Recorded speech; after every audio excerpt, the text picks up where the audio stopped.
è uno. Guarda.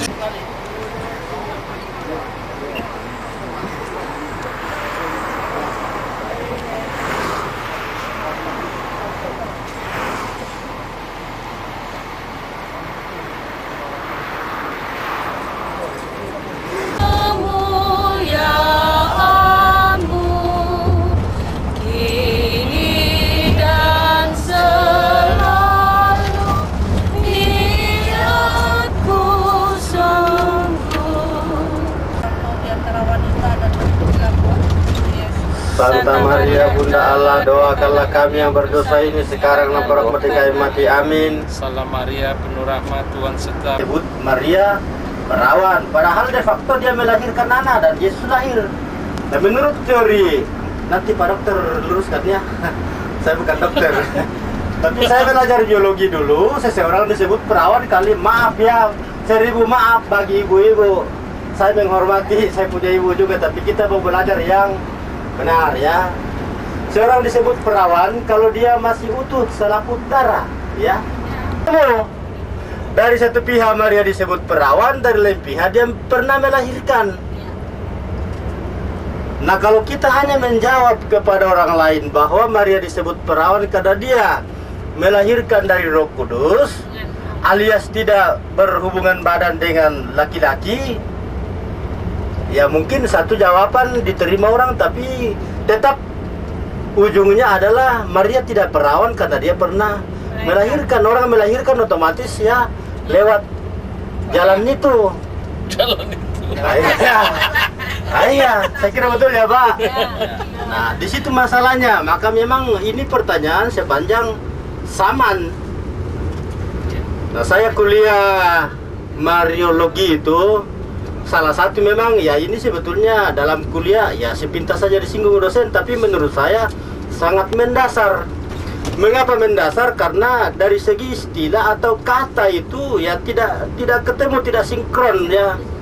Ya ketemu. Oleh karena itu, saudara-saudari, 1 menit. Ya gereja mempunyai pandangan begini. Tolong diluruskan juga kalau saya salah, karena saya juga manusia dan ya pengetahuan saya terbatas. Di sini ada CP, di sini ada Pak Dokter, di sini ada Ibu, Bapak dan sebagainya. Pasti pernah mendengar kuliah subuh dari Romo di paroki masing-masing. Nah, gereja memahami bahwa Maria pertama-tama disebut perawan bukan karena selaput darahnya masih utuh, maaf, bukan karena dia mengandung pertama-tama dari Roh Kudus, tetapi ada alasan lain, dan inilah yang disebut barangkali boleh disebut alasan rohani ya. Karena bisa juga ya orang tidak bersetubuh tapi jatuh dari pohon atau dari sepeda atau kecelakaan, ya selaput darah itu rusak juga ya, katanya menurut kedokteran. Nah, gereja Katolik mempunyai paham begini bahwa Maria disebut perawan itu pertama-tama bukan dari segi biologis, tetapi lebih pada dari segi rohani. Nah, mana rohaninya? Bahwa Maria mempunyai sikap yang baik di hadapan Allah, katakanlah sikap percaya, sikap penyerahan diri, sikap pasrah kepada Tuhan. Dia mengatakan ya, terjadilah padaku menurut kehendakmu. Dan tapi gereja Katolik melihat bahwa dengan sikap itu, gereja Katolik mempertahankan bahwa sekalipun Maria melahirkan Yesus, dan dari segi biologis hal itu tidak bisa dipertahankan bahwa Maria perawan, tapi dari sikap iman Maria penuh penyerahan diri kepada Tuhan, maka gereja Katolik dan iman bahwa ia bisa disebut perawan. Maka ketika saya kuliah, saya diberi tugas memberi penjelasan juga, membuat semacam paper kecil soal bagaimana menjawab ini. Dan dosen saya itu kebetulan uskup di Palembang sekarang, Monsinyur Aloysius Sudarso ya. Itu dia pembimbing dalam bidang counseling. Kami disuruh pergi mencari semacam apa istilahnya itu, jadi Apa? konselor ya, akan konselor begitu ya. Jadi saya ke IGIP, waktu itu masih IGIP Sanata Dharma, saya bertemu dengan seorang mahasiswi dan ya menceritakan hal semacam ini. Kita diskusi. Maaf karena bukan juga pengakuan dosa, waktu itu saya masih frater tingkat 5, dia dari Bantul ya. Dia tinggal dengan Pak Ade, Om ya. Ya, kemudian ya secara dipaksa ya, mungkin juga bukan diperkosa, tapi pokoknya dipaksa lah begitu untuk melakukan hubungan intim. Nah itu dia mengalami semacam depresi dalam hidupnya, jadi dia agak trauma juga dengan laki-laki dan sebagainya, sehingga dia orangnya agak pendiam. Lalu ya, saya memberikan sedikit ya penjelasan bahwa dalam kitab suci juga ada istilah seperti itu, Maria antara lain disebut perawan. Tapi ya sikap iman Katolik mengatakan Maria pertama-tama disebut perawan karena sikap iman. Kalau saya mengatakan kepada anak itu, semua wanita di dunia ini yang Katolik ya, menurut paham Katolik, yang mempunyai sikap iman seperti Bunda Maria, minimal percaya, terbuka, pasrah kepada Tuhan, bukan kehendaknya yang terjadi tapi kehendak Tuhan, dalam arti itu disebut perawat, sekalipun dia punya anak cucu dan sebagainya.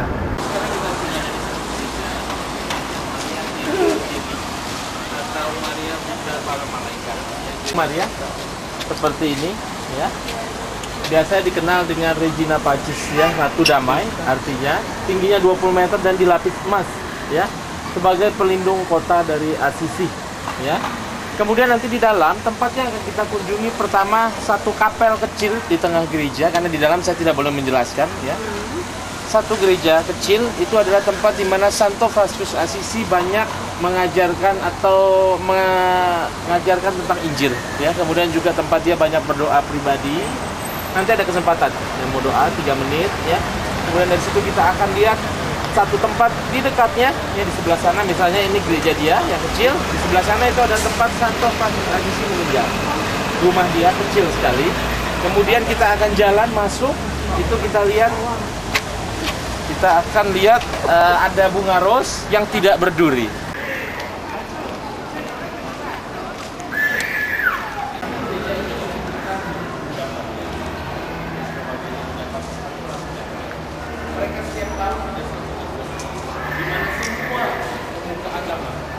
Semua mau Muslim, mau Kristen yang berbagai ordo, Protestan, ya, mereka berkumpul di sini untuk berdoa bersama untuk perdamaian dunia.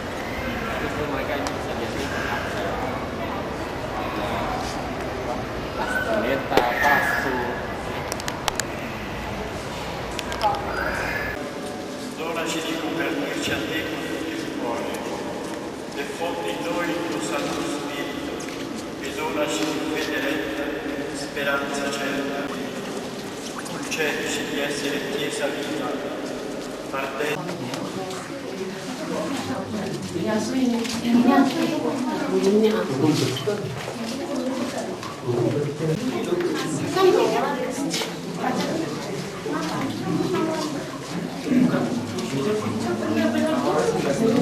Bahwa proses itu satu talenta atau anugerah bisa berbicara dengan binatang. Oma, Hanya ini sisa yang ada sekarang, mawar tidak berduri. udah boleh megang kayak. Ya kalau bisa tembus. Alangkah bodoh pertanyaanmu. Tanya di alangkah bodoh pertanyaanmu. Oma, sama nggak punya kamu, Oma? Ini mawar tidak berduri. Ayo ada grup lainnya. Oma punya mawar tidak berduri.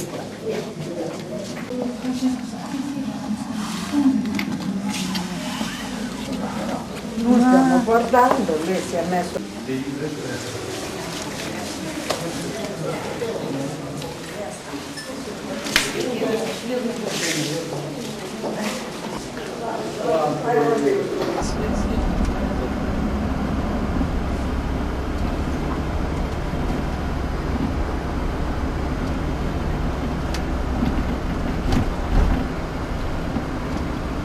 Ya, depan kita sudah kelihatan yang sebelah kiri di lereng itu adalah Basilika Francesco.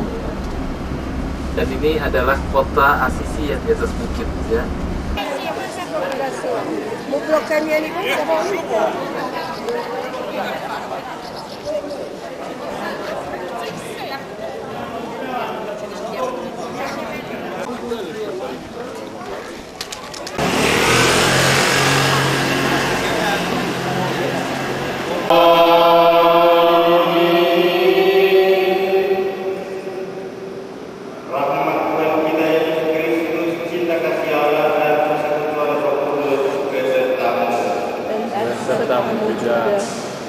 Saudara-saudara sekalian, hari ini genap ke tanggal 1 minggu kita tinggalkan tanah air, kita berangkat hari Sabtu, hari ini hari Sabtu juga. Kita persembahkan ucapan syukur kita kepada Tuhan, mudah-mudahan tetap diberkati Tuhan dalam perjalanan kita, usia kita selanjutnya. Dalam renungan sehat ini kita berdoa untuk misa dari saudara teman kita Emiliana, untuk mohon kesembuhan ibu mertua dan bapak agar mereka gembira di masa tuanya, juga untuk keluarga dan anak-anak agar selalu dalam perlindungan Tuhan supaya tetap sehat walafiat. Kita siapkan diri kita. Tetapi dengan berani Paulus dan Barnabas berkata, memang kepada kamu firman Allah harus diberikan kasih dan budi, tetapi kamu menolaknya dan menganggap diri tidak layak untuk beroleh di dunia kita. Karena itu kami berpaling kepada bangsa-bangsa.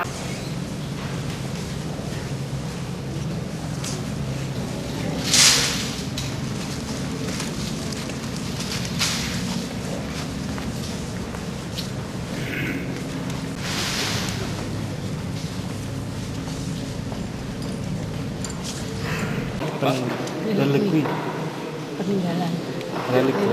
Relikui. Di sini ada tempat atau barang-barang dari peninggalan Santo Fransiskus Assisi selama hidup. Di sebelah kanan ini ada jubah yang dia pakai ketika pertama kali dia melayani. Ya.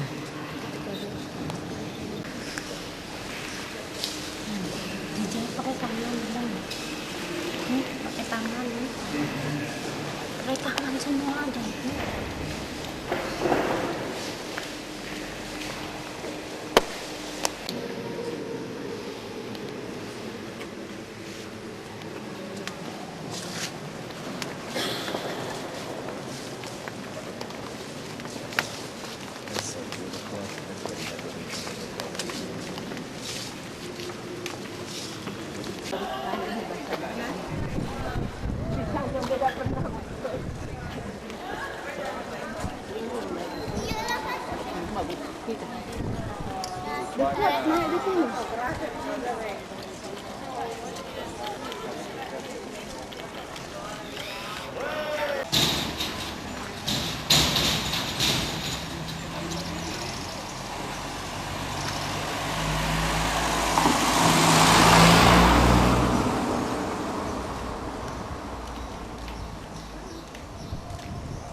Graziano.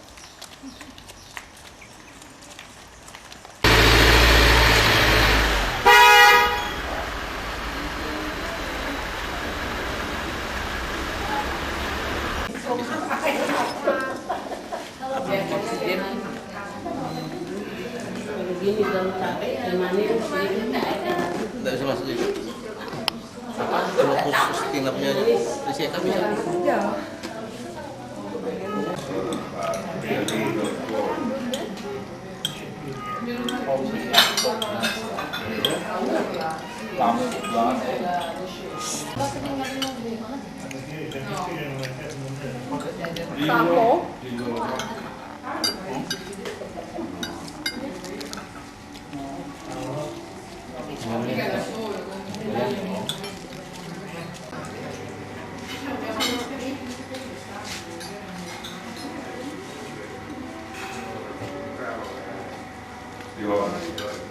tradizioni venendo agli anni.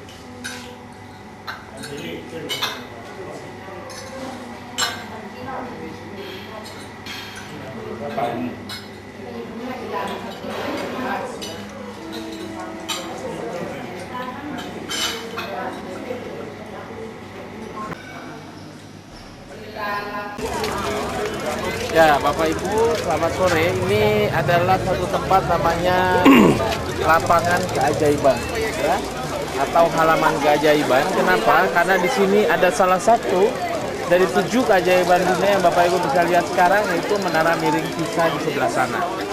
Pada awalnya menara miring ini tidak dibuat miring tentunya, ya. Arsiteknya yang pertama kali membangun namanya Bonanno Pisano, ya. Ketika zaman dulu gereja-gereja itu selalu punya 3 bangunan, Bapak Ibu. Yang pertama gerejanya, katedralnya, yang Bapak Ibu bisa lihat di tengah, ya, dengan bentuk salib, ya. Bentuknya salib kalau dilihat dari atas. Kemudian yang kedua itu adalah baptiseri atau tempat pembaptisan yang ada di sini yang bundar, ya. Kemudian yang terakhir biasanya menara lonceng. Jadi sebenarnya menara miring Pisa ini tujuan utama dibuat sebagai pelengkap dari kedua bangunan yang sudah ada, yaitu sebagai menara lonceng. Bapak bisa lihat di atasnya ada lonceng, ya, atasnya ada lonceng, ya.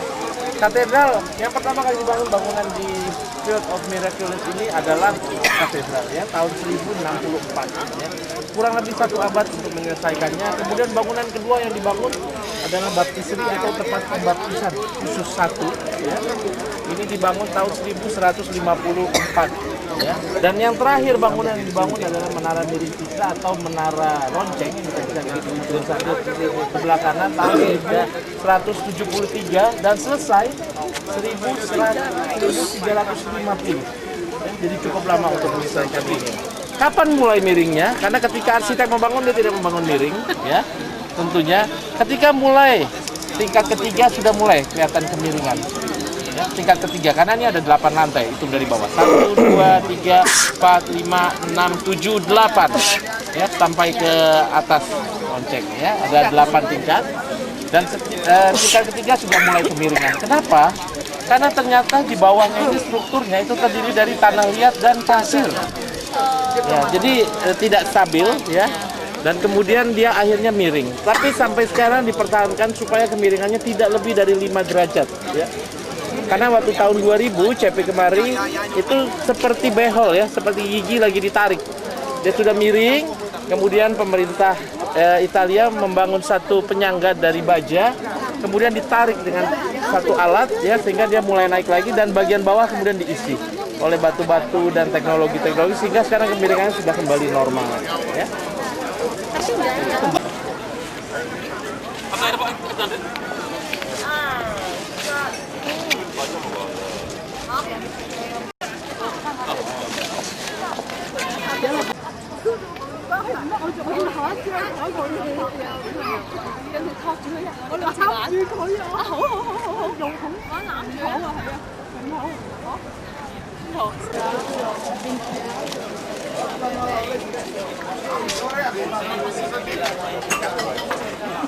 Wah.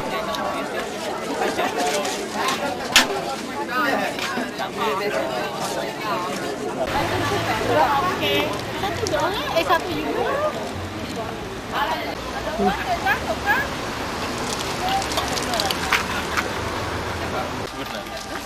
Enggak apa-apa.